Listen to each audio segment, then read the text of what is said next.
सबसे अफजल दिन अल्लाह के यहाँ, सबसे ज़्यादा कदर वाला दिन अल्लाह के यहाँ यौम अरफा है, 9 ज़िलहिज का दिन है। बाज़ लोगों को एक किस्म की गलतफ़हमी हो जाती है, वो कहते हैं जी कौन सा दिन, हमारा यौम अरफा 9 ज़िलहिज का दिन। बाज़ लोग कहते हैं जी यौम अरफा हमारा या सऊदिया का। ये हर वक्त ये बहस फजूल में चलती रहती है।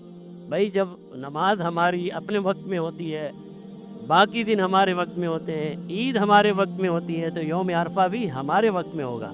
हमारा वक्त कौन सा होगा यौम अरफा का?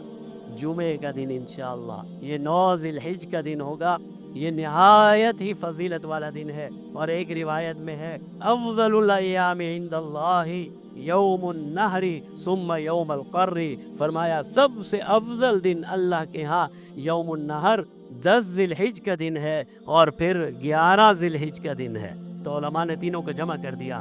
फरमाया सबसे अफजलुल अय्याम, साल के ये 3 दिन है, यौम अरफा 9 ज़िलहिज, यौमुन नहर 10 ज़िलहिज और यौमुल क़र जिस दिन हाजी मक्का से दोबारा मिना के मैदान में जाते हैं 11 ज़िलहिज का दिन। फरमाया ये 3 दिन अल्लाह के यहाँ निहायत ही फजीलत वाले दिन हैं।